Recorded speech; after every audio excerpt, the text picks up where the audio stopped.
My worst memory? Yes, of course, I remember it. It is the one thing I will never forget. Our party had just completed its latest quest. It was one of the hardest and most grueling experiences of our lives. So much blood was spilled. So many tears were shed. But in the end, it was all worth it. Elias proved to himself and the gods that he could change fate itself. For his bravery, he was rewarded with the legendary blade said to have no equal. Charlie made peace with her past. In a moment of clarity, she finally mastered the eternal element spell, a feat only the first elf queen had achieved before her. Lucy chose compassion over violence. And for her kindness, the abyss beast chose her as its first master. The monster, around which entire religions had formed, now served the deadliest assassin in the land. And me? Well, I found some rare berries and leaves. Even though my friends' level soared to just below the legendary level 100, I was happy for them. Even though my own level was barely a third of theirs, they never made me feel like I didn't belong. They encouraged me when I was ready to give up. They supported me when I searched for ways to catch up.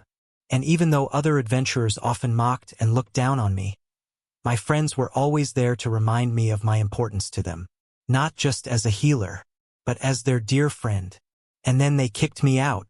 I remember standing in front of the city gate, my body numb and my eyes wide in shock as I tried to process the words I had just heard. "We don't need you anymore, Matthew."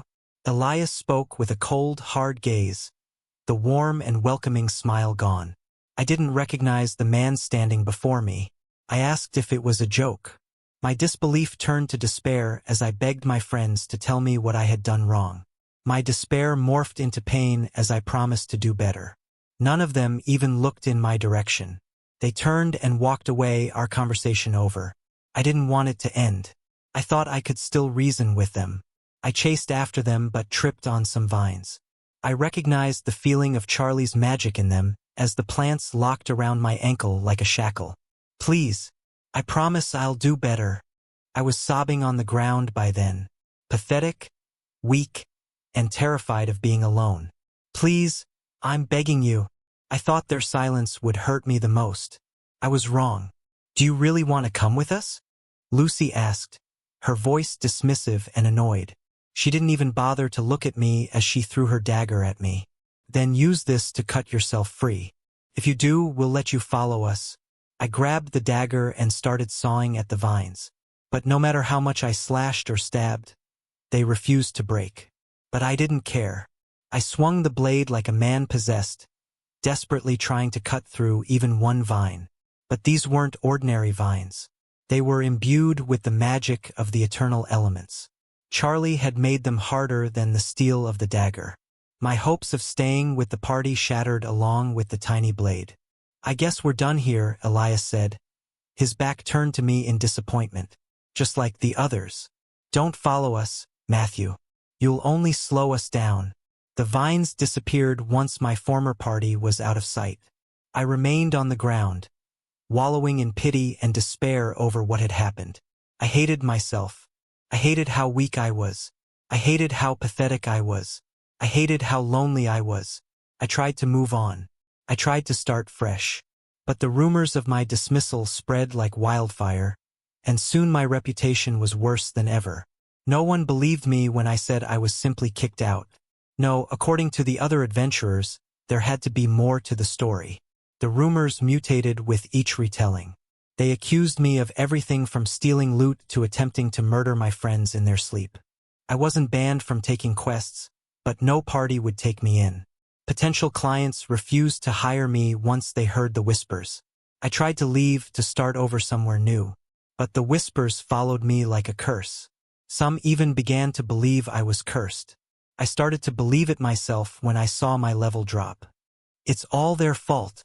Sweeter and more intoxicating than any brew, hatred coursed through my veins. It burned, but not painfully. No, it was a cleansing fire that consumed my entire being. It burned away doubt and regret. It set fire to my happy memories, leaving nothing but ashes in their place. As I stared at the ceiling, my body and mind ablaze with this hatred, I saw my status window warp from its usual blue to a sick, twisted red. Level 0 breached, level 0 breached. Abomination system, asterisk operator unlocked, asterisk operator abomination system. Asterisk operator unlocked, asterisk operator. Negative level 1, negative level 1. Abomination system, negative level? I didn't care anymore. I didn't care about anything but satisfying my hunger for revenge. My desire to hurt everyone and everything within reach. And what happened then? You know exactly what happened. Elias, I hissed, my temper flaring. I killed. I leveled up. I gained followers. I built an empire. And then I killed everyone I could get my hands on. I didn't even care about killing you guys anymore. I just wanted to kill. It didn't matter who, and I did. With the abomination system, murder was as easy as breathing. I toppled the Void Emperor and his empire before my friends could, killing the so-called god of evil with laughable ease. I didn't even realize whose head I had stomped into paste until his subjects started screaming. It was madness. It was insanity. It was a sick joke. You kicked me out to save me from him, and I killed him like he was a baby. Do you know how easy it is to kill a baby? Because I did it. Multiple times. Personally. Elias was silent, refusing to meet my gaze. Gods above, Elias. Say something. I looked at my former friend's face. Well, what was left of it? Hells, you're dead, aren't you? I laughed, pulling my twisted hand out of his chest. Gods, I'm not used to this skill yet. Shared sorrow sallowed me to gaze upon the worst and most painful memories of anyone I killed.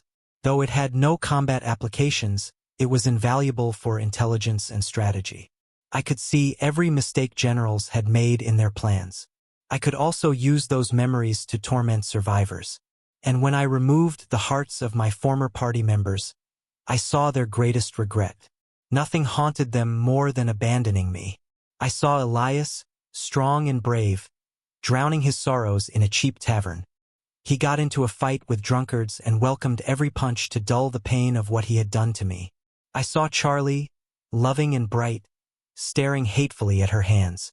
She wondered why she had restrained me with her vines instead of being honest. I saw Lucy, cool and aloof, weeping like a child as she screamed her heart out.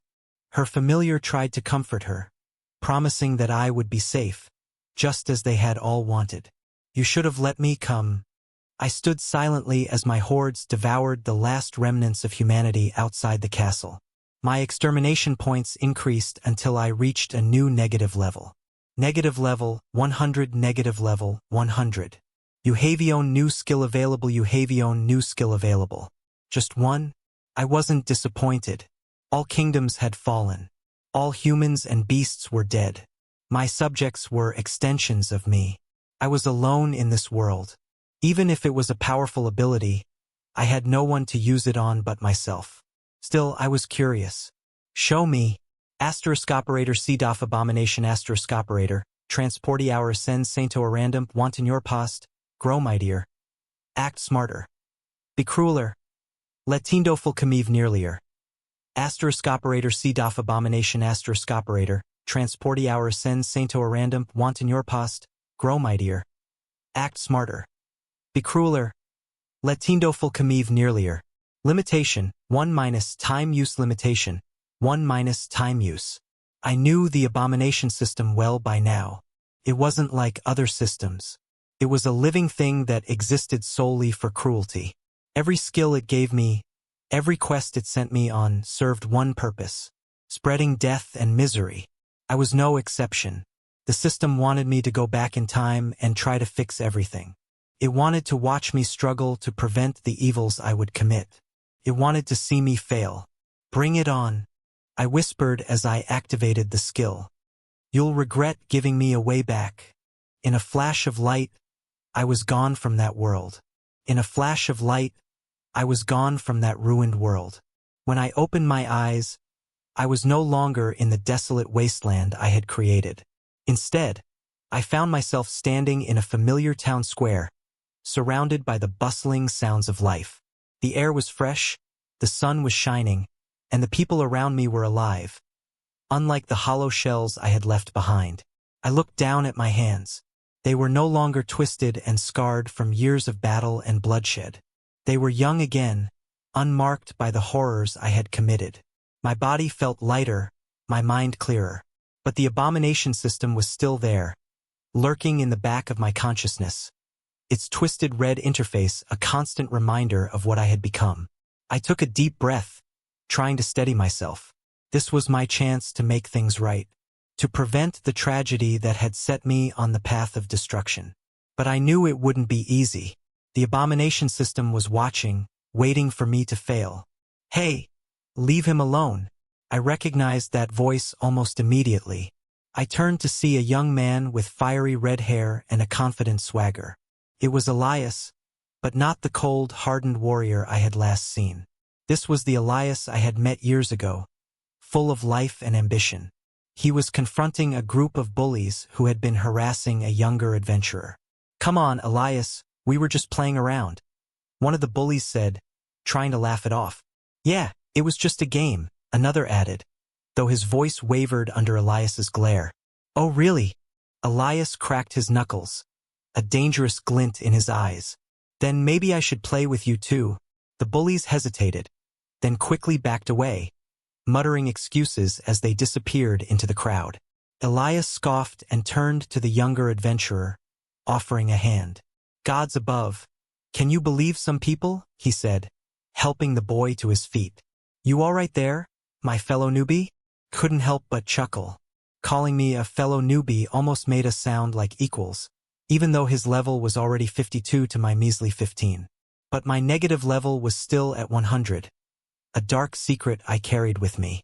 "I'll live," I said, taking his hand with a grateful smile. "Thanks for helping me out. It wasn't much." "The name's Elias Bright, by the way. Pleasure to meet you. Matthew Pitre." "So, Matthew, have you found yourself a party yet?" I knew what the correct answer was. I could tell him that I had and walk away. It would be easier to do what I needed to do without dragging him or the others into my mess. But something stopped me. "How about joining my party?" Elias offered. "You're a healer and we could really use one." I hesitated. "No," I said, shaking my head. "You should get someone with a higher level for your party." "Who cares about levels?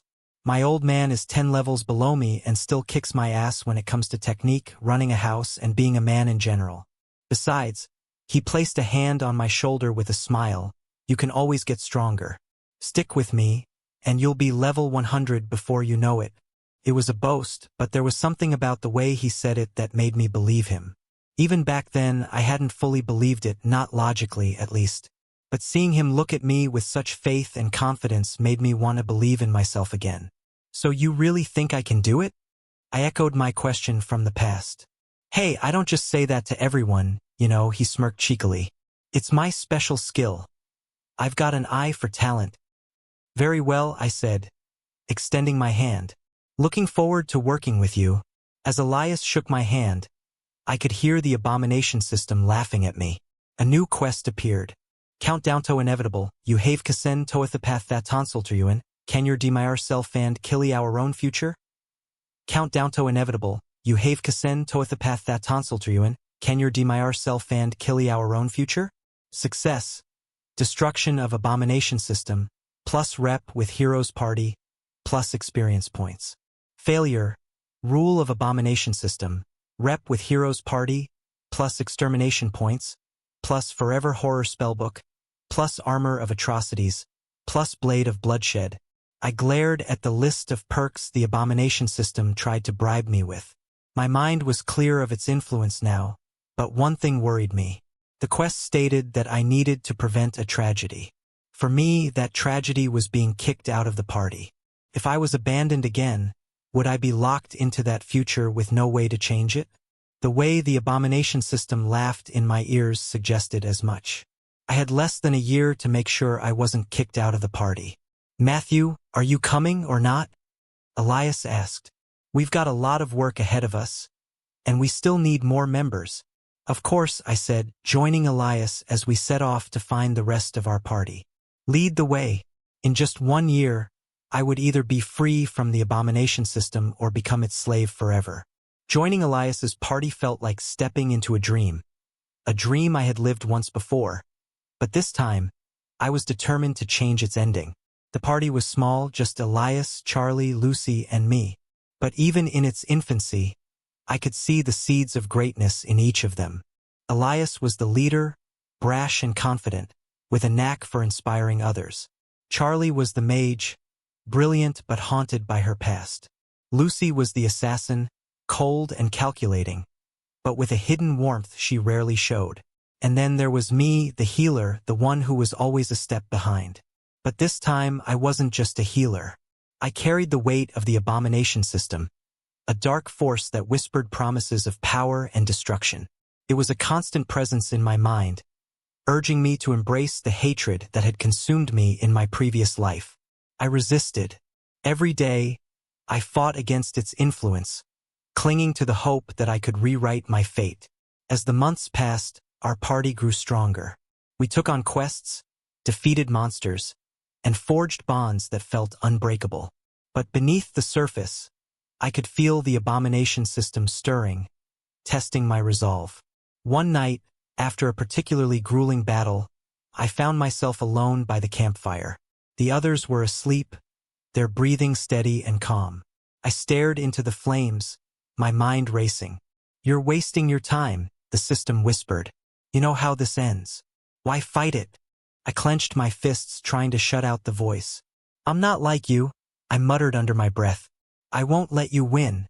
But the system only laughed, its voice echoing in my mind. The turning point came during a mission to retrieve a powerful artifact from a cursed temple. The temple was filled with traps and monsters, but we pressed on, driven by the promise of glory. When we finally reached the artifact, it was guarded by a massive beast, its eyes glowing with malevolent energy.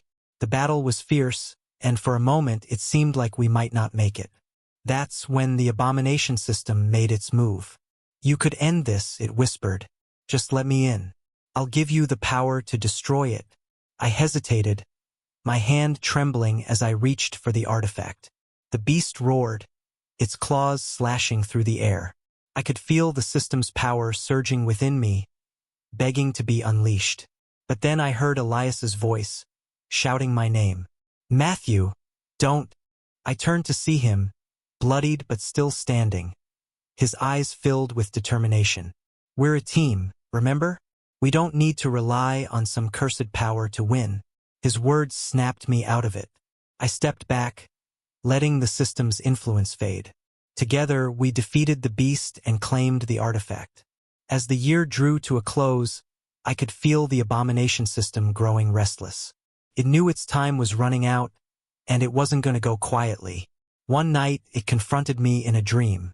I stood in a desolate wasteland, the sky red and the ground littered with the bones of those I had killed. The system appeared before me, a shadowy figure with glowing red eyes.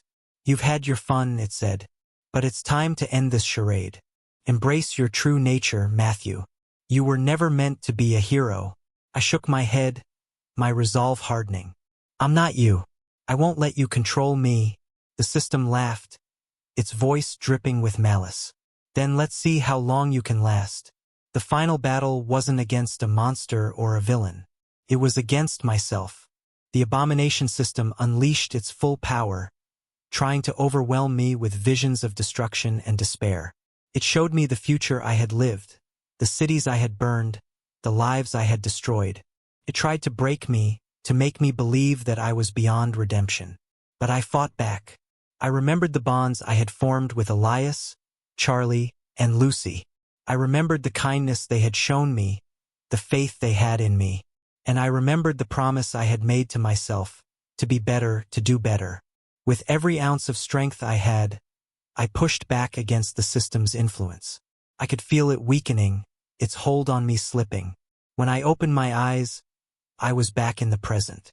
The abomination system was gone, its twisted red interface replaced by the familiar blue of a normal status window. I looked around and saw Elias, Charlie, and Lucy standing nearby, their faces filled with concern. "Matthew?" Elias asked, his voice cautious.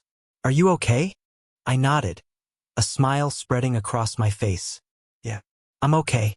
For the first time in what felt like forever, I felt free. The weight of the abomination system was gone, and with it, the darkness that had haunted me for so long. As we stood there, the sun rising over the horizon, I knew that this was just the beginning. The road ahead wouldn't be easy, but for the first time, I felt like I had a chance. A chance to be the person I was always meant to be. And with my friends by my side, I knew I could face whatever came next.